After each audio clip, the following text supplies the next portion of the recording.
الحمد للہ رب العالمین والصلاة والسلام علی حبیبہ محمد وآلہ وصحبہ اجمعین۔ اعوذ باللہ من الشیطان الرجیم، بسم اللہ الرحمن الرحیم۔ فاصبر علی ما یقولون وسبح بحمد ربک قبل طلوع الشمس وقبل غروبها ومن آناء اللیل فسبح وأطراف النهار لعلك ترضى ولا تمدن عينيك إلى ما متعنا به أزواجا منهم زهرة الحياة الدنيا لنفتنهم فيه ورزق ربك خير وأبقى وأمر أهلك بالصلاة واصطبر عليها لا نسألك رزقا نحن نرزقك والعاقبة للتقوى اللهم سبحانك لا علم لنا إلا ما علمتنا إنك أنت العليم الحكيم مولاي صل وسلم دائما أبدا على حبيبك من زانت به الأسر۔ سورہ طٰہٰ کی یہ آیت مبارکہ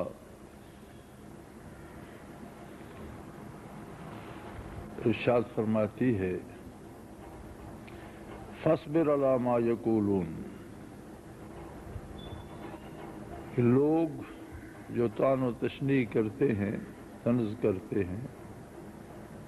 آپ اس پر صبر فرمائیے۔ یعنی لوگوں کی جہالت کا یہ عالم ہے کہ جس ہستی کو اللہ کریم نے عالمین کے لیے رحمت بنا کر مبعوث فرمایا، اس کے ارشادات عالیہ کا مذاق اڑاتے ہیں۔ جو ہستی مخلوق کو خالق کا پیغام پہنچاتی ہے،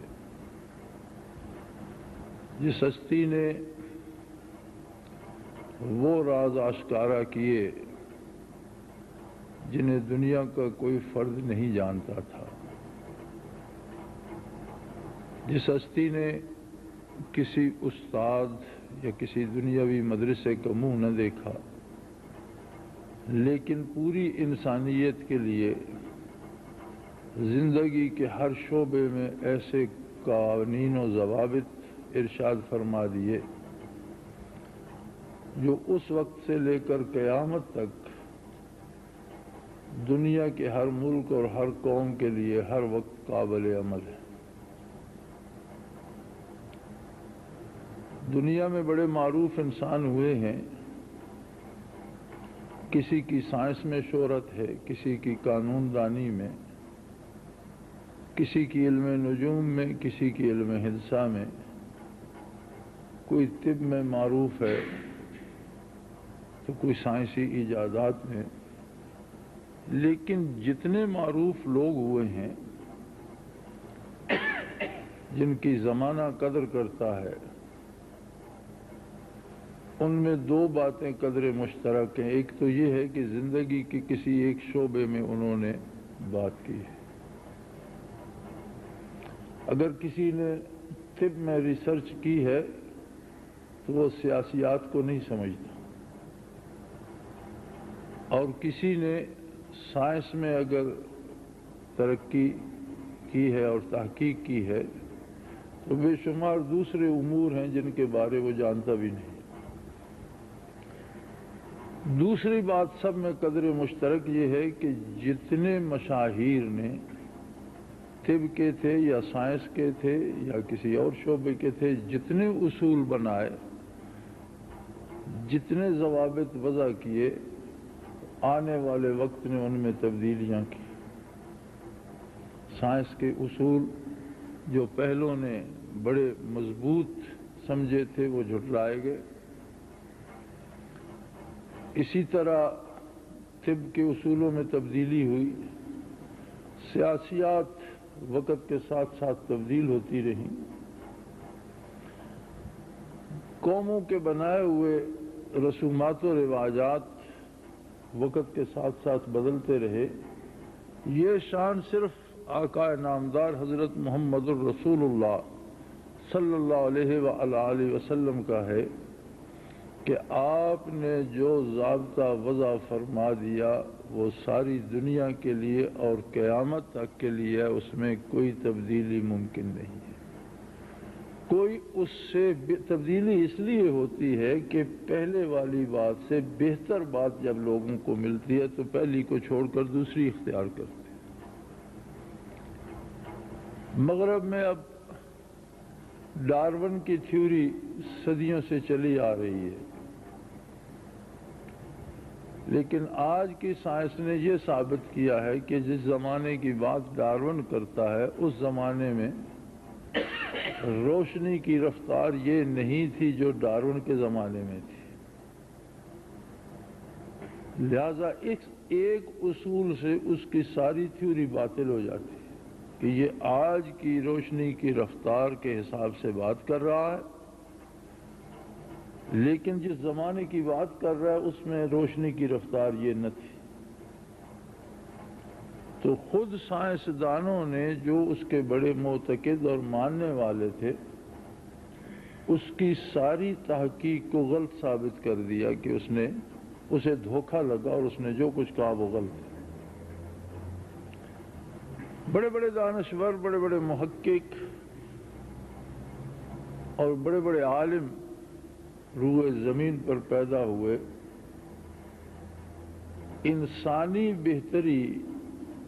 اور نسل انسانی کی بہتری اگر کہیں بھی نظر آتی ہے تو انہی اصولوں میں نظر آتی ہے جو چمنستان محمد الرسول اللہ صلی اللہ علیہ وسلم سے خوشہ چینی کی گئی۔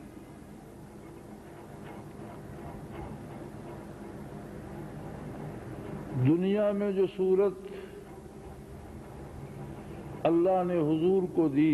صلی اللہ علیہ وآلہ وسلم، ایسی دوسری صورت اس نے پیدا نہیں فرمائی۔ آواز کا جو حسن آپ صلی اللہ علیہ وسلم کو نصیب تھا اس کی مثال دنیا میں کوئی پیش نہیں کر سکتا۔ بات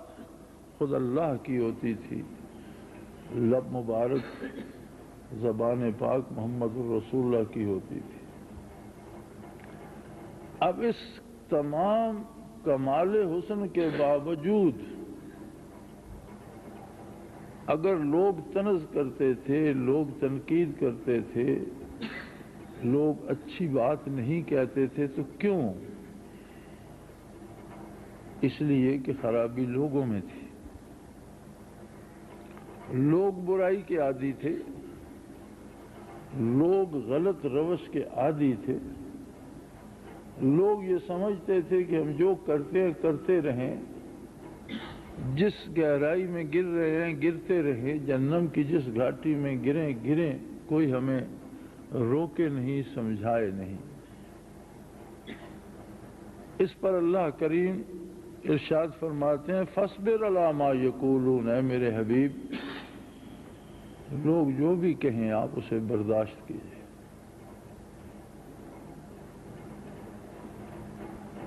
وہ قادر ہے، وہ چاہتا تو لوگوں کی زبانیں گم کر دیتا، وہ چاہتا تو لوگوں کو صفحہ ہستی سے مٹا دیتا،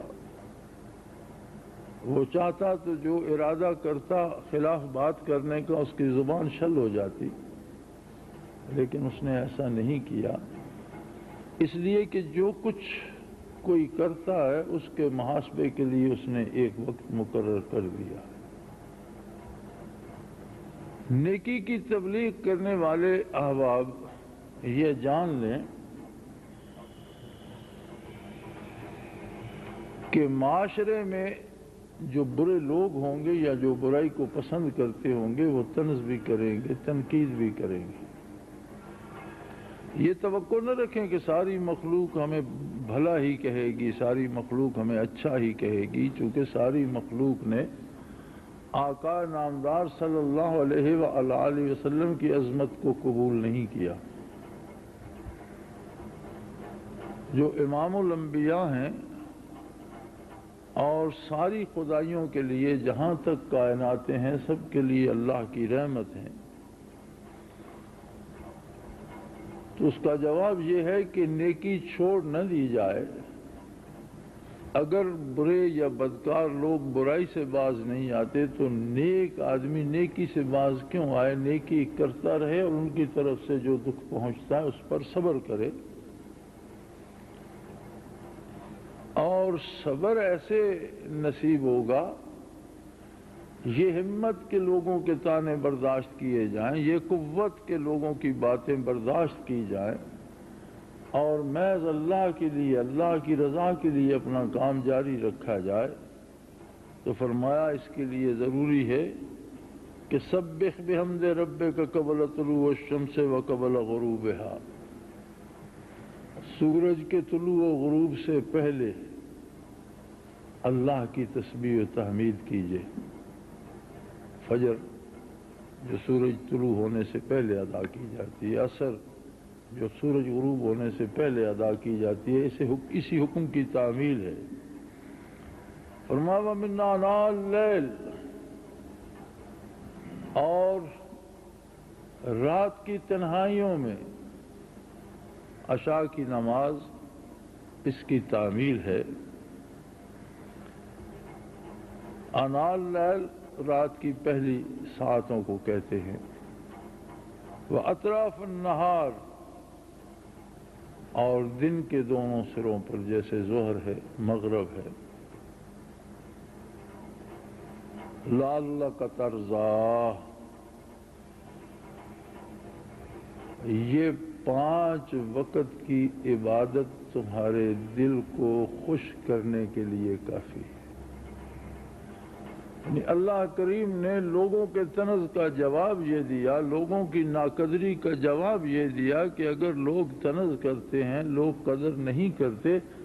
تو میرا بندہ جو میرے راستے میں کام کرتا ہے وہ دن رات میں 5 مرتبہ میرے ساتھ بات کرے، میری تسبیح کرے، میری حمد بیان کرے، میری بارگاہ میں سجدہ ریز ہو، تو جو رحمت اس عبادت سے اس کے دل پہ اترے گی، جو سکون اس سے اس کے قلب پہ اترے گا، جو لطف اسے میری ملاقات میں آئے گا، وہ لوگوں کے طعن و تشنیع کو بھلا دے گا۔ لوگوں کی، انسانوں کی انسانوں سے دوستی ہو جاتی ہے، بے شمار لوگ اس پہ طنز کرتے ہیں کہ دیکھو فلاں نے فلاں کے ساتھ دوستی رکھی ہوئی ہے، اس کے لیے اتنے پیسے خرچ کر دیے، اس کے لیے اتنا سرمایہ لٹا دیا، اس کے لیے وہاں مار کھا لی، اس کے ساتھ نہ ہوتا، اس کے ساتھ دوستی نہ کرتا تو اسے مار نہ پڑتی۔ ایک دوستی کے لیے کتنے نقصان اٹھانے پڑتے ہیں، لیکن وہ آدمی اپنی دوستی پہ قائم رہتا ہے اور اس دوست سے ملاقات کے لیے زمانے بھر کی باتوں کی پرواہ نہیں کرتا۔ ہم نے ایسے لوگوں کو بھی دیکھا ہے جو دوستوں کے ساتھ چالان ہوئے اور ان کے ساتھ تختہ دار پہ چڑھ گئے، لیکن انہوں نے اف نہیں کی، پیچھے نہیں ہٹے۔ ایسے لوگوں کو بھی دیکھا ہے جو دوستوں کے ساتھ قتل ہو گئے لیکن پیچھے نہیں ہٹے۔ اگر انسان کی دوستی یا انسان سے تعلق میں بھی اتنی لذت ہے کہ آدمی اس کے لیے جان بھی دے سکتا ہے، تو پھر کسی کو اللہ کی دوستی اور اللہ کی بارگاہ کی حضوری نصیب ہو جائے تو اس کے لیے وہ کیا نہیں کر سکتا۔ ساری دنیا اس پہ طنز کرتی رہے، لیکن جب وہ ایک دفعہ بھی زمین پہ سر رکھ کے سبحان ربی الاعلیٰ کہے گا تو اس ایک تسبیح کی قیمت بھی ادا نہیں ہو سکتی۔ لہذا فرمایا کہ نیکی پر قائم رہنے کے لیے اللہ کی عبادت 5 وقت ضروری ہے، اللہ سے تعلق ضروری ہے، اللہ کریم سے رابطہ ضروری ہے اور اس کی رحمت ضروری ہے۔ اور دوسری بات کہ جو لوگ برائی بھی کرتے ہیں اور عیش بھی کرتے ہیں، کافر بھی ہیں، اللہ کی عظمت کے منکر بھی ہیں، نبی علیہ الصلوۃ والسلام کی حقانیت کے منکر ہیں، کتاب اللہ کو حق نہیں مانتے اور حکومتیں بھی کر رہے ہیں، دولت مند بھی ہیں، فرمایا ولا تمدن عینیک الی ما متعنا بہ ازواجا منہم زہرۃ الحیات الدنیا، اس کی پرواہ مت کرو، اس طرف مت خیال کرو کہ دنیا کی ظاہری دولت سے جو انہیں ہم نے وقتی طور پر مال و زر دے رکھا ہے، لنفتنہم فی، یہ صرف اس لیے دے رکھا ہے کہ ہم نے انہیں آزمائش میں ڈال دیا ہے۔ اگر اختیارات دیے ہیں تو یہ آزمائش ہے کہ یہ کیا کرتے ہیں، دولت دی ہے تو یہ ان کا امتحان ہے کہ اللہ کا شکر ادا کرتے ہیں یا اللہ ہی کی ناشکری پہ سارا کرتے ہیں۔ اصل بات یہ ہے وَرِزْقُ رَبِّكَ خَيْرٌ وَأَبْقَىٰ، جو نعمتیں اللہ کریم دیتا ہے جو صرف دنیا کی نہیں دو جہانوں کی ہیں، وہ سب سے اعلیٰ بھی ہیں اور وہ ہمیشہ رہنے والے بھی ہیں۔ وہ انعامات فانی نہیں ہیں، دنیا کا رزق فانی ہے اور اس کا کڑا حساب ہوگا کہ دینے والے نے عطا فرمایا تو خرچ کرنے والے نے اسے کہاں خرچ کیا، اس سے اللہ کی مرضیات خریدی یا اللہ کی مخلوق پر ظلم کیا۔ لنفتنہم، یہ تو آزمائش ہے ان کے لیے، ایک امتحان ہے، اور زہرۃ الحیات الدنیا، اور ظاہری دنیا میں وقتی طور پر آزمائش ہے، لیکن جو نعمتیں اللہ عطا فرماتا ہے، جو کیفیات عبادت میں جو نصیب ہوتی ہیں، قرب الہی میں جو لذتیں نصیب ہوتی ہیں، وہ اس سے کہیں بہتر ہیں، اس لیے کہ وہ دائمی ہیں اور ہمیشہ رہنے والی ہیں۔ وَأْمُرْ أَهْلَكَ بِالصَّلَاةِ وَاسْتَبِرْ عَلَيْهَا،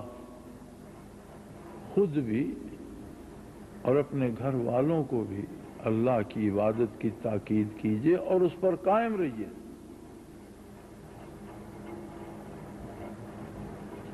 ایک آدمی بارش میں بھی نکلتا ہے اور چھاتا بھی نہیں لیتا، اور پھر اسے شکایت ہے کہ میں بھیگ رہا ہوں، تو اس کی بات سننے والے اسے بے وقوف کہیں گے۔ ہمارا عالم یہ ہے کہ ذرا سی طبیعت پہ گرانی آئے تو سب سے پہلے جو چیز ہم سے چھوٹتی ہے وہ اللہ کا ذکر اور اللہ کی عبادت ہے۔ کیا ہوا؟ طبیعت ٹھیک نہیں ہے، اتنی خراب بھی نہیں کہ کام پر چلے گئے، دفتر چلے گئے، کھانا کھا لیا، باقی معمولات سارے کر لیے، لیکن عبادت چھوٹ گئی۔ حالانکہ اگر کھانا چھوٹ جائے، بندہ اتنا بیمار ہو کہ کھا نہ سکے، اتنا بیمار ہو کہ چل نہ سکے، تو بھی عبادت کے چھوڑنے کا تو کوئی جواز نہیں، اس لیے کہ اس کے پاس ہر کمزوری کا علاج یہ ہے کہ وہ اللہ سے مدد مانگے، وہ اللہ کی حضور سجدہ ریز ہو، وہ اللہ کی تسبیح کرے۔ بیماری کی شفا بھی قرب الہی کی لذتوں میں ہے، اور دکھ کی دوا بھی اللہ کریم کے دست قدرت میں ہے۔ لیکن تجربہ یہ کہتا ہے کہ اچھے بھلے نمازی لوگ، اچھے بھلے اللہ اللہ کرنے والے لوگ، جب کوئی مشکل پڑتی ہے یا مصروفیت زیادہ ہو جاتی ہے تو اللہ کی شان یہ ہے، ایسے نادان ہوتے ہیں کہ ان سے اللہ کا ذکر چھوٹ جائے گا یا اللہ کی عبادت چھوٹ جائے گی، حالانکہ یہ تو مزید دوا تھی۔ اگر کوئی تکلیف آ گئی ہے تو پہلے سے زیادہ کرنی چاہیے تھی، عبادت پہلے سے زیادہ خشوع و خضوع سے کرنی چاہیے تھی، اور اللہ کریم سے اس کے لیے شفا یا اس مشکل کا حل طلب کرنا چاہیے تھا۔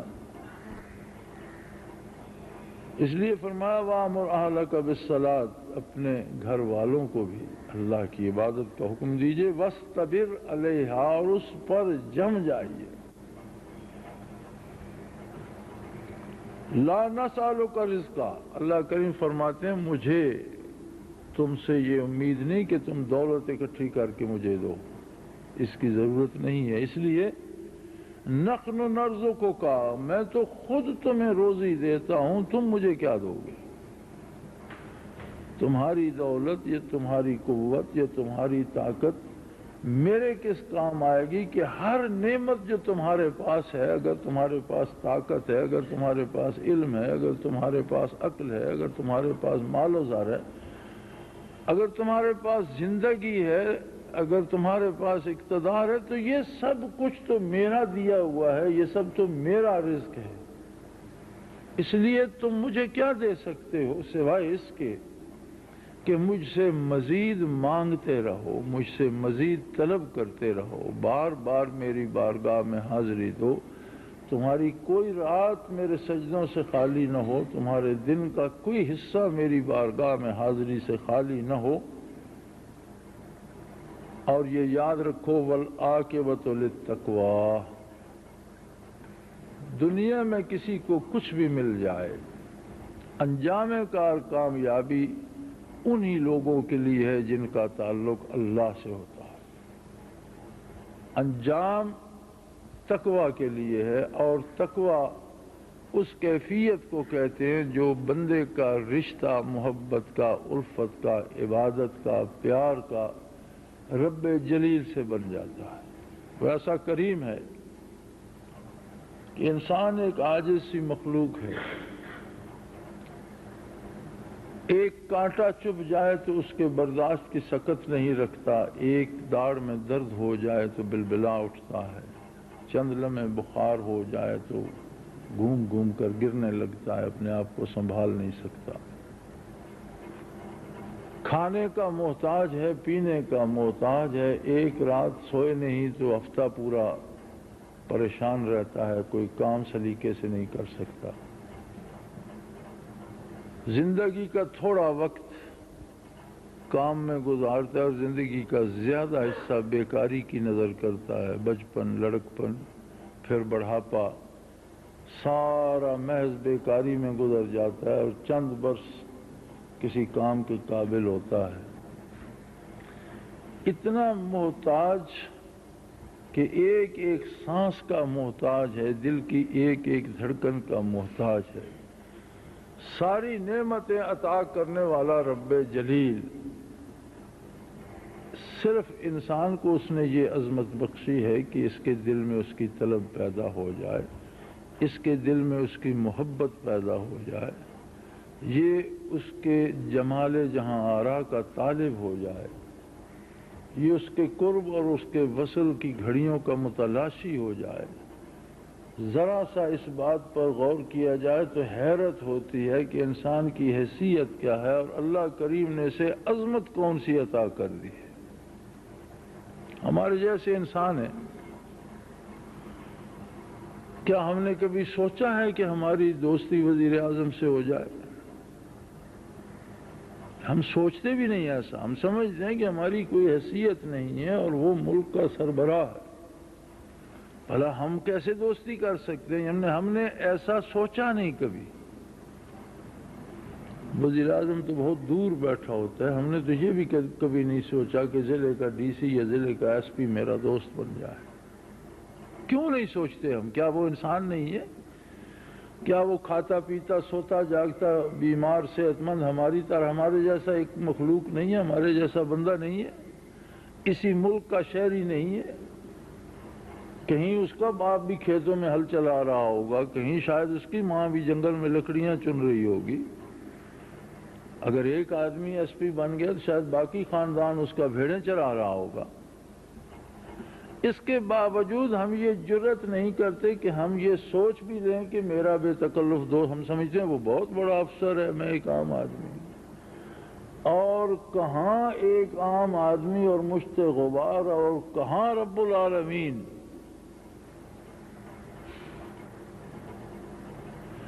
کہاں عظمت کردگار جو ساری کائنات کا واحد مالک، خالق اور رب ہے، اور کہاں اس کی مخلوق میں ایک ادنا مخلوق، ایک فرد، پھر اگر اس فرد کو وہ حکم دیتا ہے کہ ہر لوگ تان دیکھ کرتے ہیں تو میرے پاس آ جاؤ، میری بارگاہ میں آؤ، میری تسبیح کرو، میرے سامنے سر بسجود ہو جاؤ، میں تمہاری بات سنوں گا، تمہاری بات کا جواب دوں، تم میرے ساتھ باتیں کرو، ان لوگوں کو چھوڑ دو، ان کو نظر انداز کر دو، طنز کرتے ہیں، تم میرے ساتھ باتیں کرو، اور جب مخلوق میں جاؤ تو میری باتیں کرو، میرے پاس آؤ، میری باتیں کرو، جب واپس جاؤ تو میری باتیں کرو، خود کرو، اپنے گھر والوں کو لگاؤ، بیوی بچوں کو لگاؤ، میں سب کے سجدے قبول کروں گا، میں سب کی باتیں سنوں گا، سب کے لیے میری بارگاہ کے دروازے کھلے ہوئے، تو حیرت ہوتی ہے کہ اس سے بڑے کسی مقام و مرتبے کا کوئی تصور ہو سکتا ہے کہ اللہ کریم کسی کو پنجگانہ نماز کی توفیق عطا کر دے، اللہ کریم کسی کو اپنی بارگاہ میں سر بسجود ہونے کی توفیق عطا کر دے، اللہ کریم کسی کو اپنی بارگاہ میں ہاتھ اٹھانے کی توفیق عطا کر دے، تو دنیا بھر کی حکومتوں سے یہ مقام اپنا درجہ بلند رکھتا ہے۔ لیکن ہر بات ان کے لیے ہے جو بات سمجھنے کی اہلیت رکھتے ہیں۔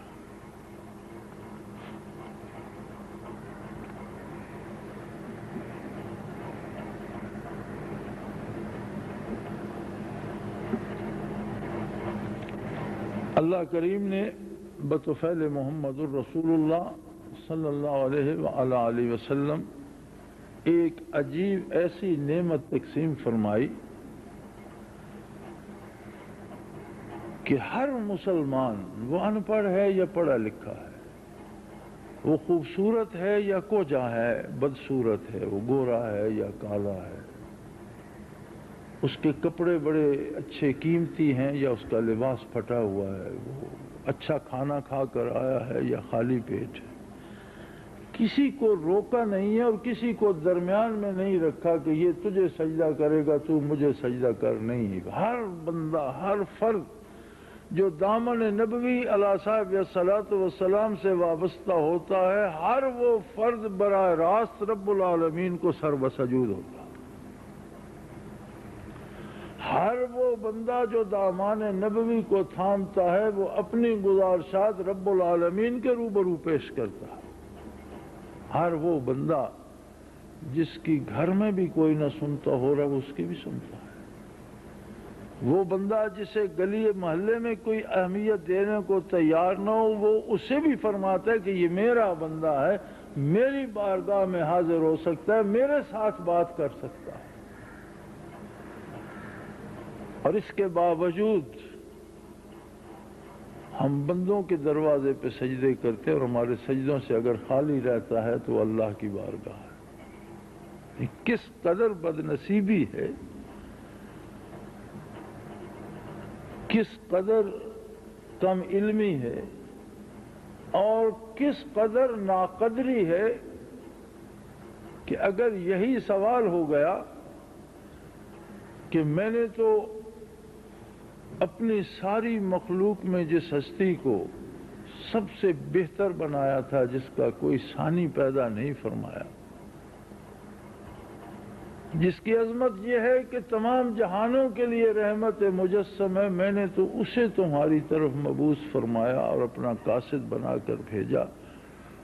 تم نے میرے محبوب کی، میرے حبیب صلی اللہ علیہ وسلم کی، میرے رسول کی کیا قدر کی؟ ان کی بات سنی، ان کے ارشادات پر عمل کرنے کی کوشش کی؟ بتائیے، ہمارے پاس اس کا کوئی جواب ہے کہ اگر ہم پنجگانہ نماز بھی ادا نہیں کر پاتے، رزق میں بھی حلال حرام کی تمیز نہیں کرتے، سچ جھوٹ کی پرواہ بھی نہیں کرتے، ہماری زندگی اگر شیطانی وساوس کی نظر ہو جاتی ہے اور ہم اتباع پیغمبر صلی اللہ علیہ وسلم سے محروم رہتے ہیں، تو باقی گناہوں کو چھوڑ دیجئے، صرف اس نافرمانی کا کوئی جواب ہمارے پاس ہے کہ ہم نے اس لیے نہیں عمل کیا تھا؟ اور پھر یاد رکھیے کہ دنیا میں ہر کام انسان پوری محنت اس لیے کرتا ہے کہ وہ سکون سے جی سکے، اطمینان سے مر سکے۔ یہ صرف اور صرف اطاعت الہی اور اتباع رسالت سے ممکن ہے، اس کا کوئی دوسرا طریقہ نہیں۔ رزق معین ہے اور مقدر ہے۔ حضرت علی کرم اللہ وجہ الکریم کا ارشاد ہے کہ رزق آدمی کو اس طرح تلاش کرتا ہے جس طرح موت اسے تلاش کرتی ہے۔ فرمایا گیا الا وان النفس لن تموت حتى تستكمل رزقها، کوئی متنفس اس وقت تک نہیں مرتا جب اپنے مقدر کا ایک ایک دانہ کھا نہیں لیتا، پانی کے ایک ایک گھونٹ پی نہیں لیتا، اپنے حصے کی آکسیجن ایک ایک سانس وصول نہیں کر لیتا، کوئی بندہ دوسرے کا حصہ کھا نہیں سکتا، اپنا چھوڑ نہیں جاتا۔ اگر لوگ ایک ایک دن کا راشن چھوڑنے لگ جاتے تو شاید زمین پر راشن کے انبار لگے ہوتے، اور اگر ایک ایک دن کا فالتو کھا جاتے تو شاید پچھلی مخلوق کے لیے کچھ بچتا ہی نہیں۔ لیکن ہر آنے والا اسی زمین سے اپنا حصہ وصول کرتا ہے، اور اس قادر کے کارخانوں کو کوئی انتہا ہی نہیں ہے۔ اپنی زندگی میں ہم نے 3 نسلوں کو گزرتے دیکھا۔ انہی پہاڑوں سے ہم نے دیکھا کہ لوگ جنگل سے لکڑیاں کاٹ کر بیچ کر اپنا رزق پاتے ہیں۔ پھر انہی پہاڑوں میں دوسری نسل کو ہم نے دیکھا کہ انہوں نے پہاڑ کھود ڈالے اور اس میں سے کوئلہ نکل آیا، اور ایک عام آدمی کو بیٹھے بیٹھے کروڑ پتی بنتے ہم نے دیکھا۔ ہماری آنکھوں کے سامنے ایک بندہ مزدوری کرتا تھا، پھر اسے اللہ نے رزق دے دیا، کوئلہ نکل آیا، وہ کروڑ پتی ہو گیا۔ تیسرا انقلاب اسی علاقے میں ہم نے دیکھا کہ اسی کوئلے کے نیچے لوگوں کو نمک کی مائنیں مل گئی، نمک کی مائنیں الاٹ ہو گئیں اور لوگ کروڑ پتی ہو گئے۔ اس میں عام آدمی تھے، کروڑوں انہوں نے کما لیے۔ وہی زمین، وہی پہاڑ آنے والوں کو شاید اس میں سے سونا دے دے گا، کسی کو اس میں سے شاید جواہرات دے دے گا، کس کے لیے کہاں اس نے کیا رکھا ہوا ہے وہ خود ہی بہتر جانتا ہے۔ کس کو کتنا رزق دینا ہے یہ بھی اس کا اپنا نظام ہے۔ انسان کے ذمے ہے کہ اللہ نے اسے زندہ رہنے کا سلیقہ بتایا ہے۔ جس طرح عبادات فرض ہے اسی طرح رزق حلال فرض ہے۔ رزق حلال کے لیے جائز وسائل اختیار کرنا، مزدوری کرنا، ملازمت کرنا، تجارت کرنا، زراعت کرنا، یہ معروف ذرائع ہیں۔ جو ذریعہ کوئی اختیار کر لے اس کی مرضی کس کو کہاں سے کتنا رزق دے دیتا ہے۔ تو یہ حصول رزق کے لیے جو ہم محنت کرتے ہیں یہ بجائے خود اللہ کی اطاعت ہو کر اس کی عبادت بن جاتی ہے۔ نبی علیہ الصلوۃ والسلام نے فرمایا کہ مومن جو کچھ اپنے بیوی بچوں کو کھلاتا ہے وہ بھی صدقہ ہے۔ تو عرض کیا کہ یا رسول اللہ نان نفقہ بیوی کا تو اس پر فرض ہے، اپنا فرض ادا کرتا ہے تو یہ صدقہ کیسے ہو گیا؟ فرمایا تو فرض اللہ نے کیا ہے، اللہ کی اطاعت کرتا ہے تو صدقہ اللہ کی اطاعت ہی ہوتا ہے۔ جب ہم اللہ کے حکم کے مطابق اللہ کی رضا کے لیے کوئی چیز خرچ کرتے ہیں تو اسی کو صدقہ کہتے ہیں۔ تو بیوی بچوں کا نان نفقہ بھی اللہ نے فرض کیا ہے، اور مومن محنت مزدوری کر کے کما کے بیوی بچوں کو اس لیے کھلاتا ہے کہ اللہ نے اس پر فرض کیا ہے کہ انہیں کھلاؤ پلاؤ، تو اس کا تو یہ بھی صدقہ ہے۔ کسی روٹھے ہوئے بچے کو منانا مشکل ہے اور اللہ کو منانا آسان ہے۔ زندگی بھر کے گناہوں سے جو دل سے اٹھنے والی ایک آہ پہ من جاتا ہے اور سارے معاف کر دیتے اور فرماتا ہے آئندہ نہ کرنا۔ زندگی بھر کی نافرمانیاں ایک توبہ یا ایک دفعہ بندہ واپس اس کے دروازے پہ آ جائے اور کہہ دے یا اللہ میں غلط تھا، تو وہ کہتا ہے ٹھیک ہے معاف کیا، اب آئندہ سیدھے ہو جائے۔ اب اس سے بڑا کرم بھی کوئی سوچا جا سکتا ہے؟ اور یہ پنجگانہ نماز جو ہمیں بوجھ لگتی ہے یہ تو اس کا اتنا بڑا انعام ہے کہ ہر کس و ناکس اپنی کہانی خود مجھ سے کہے، لباس پاک کرے، وجود پاک کرے، ہاتھ منہ دھوئے، تازہ دم ہو اور تکبیر کہہ کر ساری دنیا سے الگ ہو کر صرف مجھ سے باتیں کرے، میری بارگاہ میں رکوع کرے، میری بارگاہ میں سجدے کرے، میں اس پر اپنی رحمتیں نازل کروں، اور پھر میرے دی ہوئی یہ نعمتیں ابدی اور دائمی ہیں، موت بھی نہیں چھین سکے گی، قبر میں بھی اس کے ساتھ جائیں گی۔ وہ دل کا سکون، وہ سینے کا نور، وہ پیشانی پر چمکنے والا نور جو سجدوں کو طفیل حاصل ہوگا، قبر کی تاریکیوں میں بھی اس کا ساتھی ہوگا، میدان حشر میں بھی اس کا ساتھی ہوگا، تو پھر کتنی بد نصیبی ہے کہ ہم سے اللہ ہی کی عبادت چھوٹ جائے۔ یاد رکھیں، دنیا و آخرت میں جو کچھ ہے سب اللہ کا ہے اور اسی سے مل سکتا ہے۔ اللہ کے ہر بندے نے یہی پیغام دیا، ہر ولی اللہ نے یہ پیغام دیا، ہر عالم نے یہی پیغام دیا، اور یہ وہ پیغام ہے جو آقا نامدار صلی اللہ علیہ وآلہ وسلم نے اللہ کی طرف سے بندوں کو دیا۔ انقلابات زمانہ انسان کی آزمائش ہیں، وقت بدلتا رہتا ہے۔ اگر سدا آرام اور آسائش نہیں رہتی تو کوئی دکھ اور تکلیف بھی ہمیشہ نہیں رہتا، یہاں ہمیشہ کسی کو نہیں ہے۔ دنوں کو رات سے اگر تبدیل کرتا ہے تو رات کو پھر دن میں بدلنا پڑتا ہے۔ افلاس اور تنگی بھی آ جاتی ہے، رزق کی فراخی بھی آ جاتی ہے، یہ سب اس کا اپنا نظام ہے، لیکن بندے کے ذمے ہے کہ ہر حال میں، صحت و بیماری میں، مفلسی و امارت میں، عام آدمی ہو یا اسے اللہ حکومت دے دے، ہر حال میں اللہ کی عظمت بیان کرتا رہے، اللہ کے ساتھ پنجگانہ تعلق اپنا قائم رکھے عبادت کا، اس کی بارگاہ سے ہمیشہ معافی کا خواستگار رہے کہ بحیثیت انسان ہم عبادت کرتے ہوئے بھی غلطیاں کر جاتے ہیں، صرف ایک غلطی ہماری بڑی ہے کہ ہم جو سجدہ کرتے ہیں ہمارے سجدے اس کی بارگاہ کے لائق نہیں ہوتے، نہ ان میں وہ خلوص ہوتا ہے، نہ ان میں وہ سوز ہوتا ہے، نہ ان میں وہ درد ہوتا ہے۔ کہیں ایسا نہ ہو کہ ہمارا حاضر ہونا بھی گستاخی شمار ہو جائے کہ ہم اس کی بارگاہ کے قابل نہیں ہیں، اس کے باوجود وہ قبول فرماتا ہے، رحمت نازل فرماتا ہے، ہر حال میں بندے کی دستگیری فرماتا ہے، اور اسے فرماتا ہے لا خوف علیہم ولا هم یحزنون، جو میرے ساتھ رابطہ رکھتے ہیں انہیں نہ کسی قسم کا ڈر ہے نہ خطرہ۔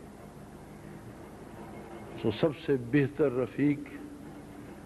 سب سے بہتر دروازہ اللہ کا ہے، جو اتباع محمد الرسول اللہ صلی اللہ علیہ وآلہ وسلم میں پوشیدہ ہے۔ کوشش کیجئے، اللہ کا ذکر کیجئے، اللہ کو یاد کیجئے،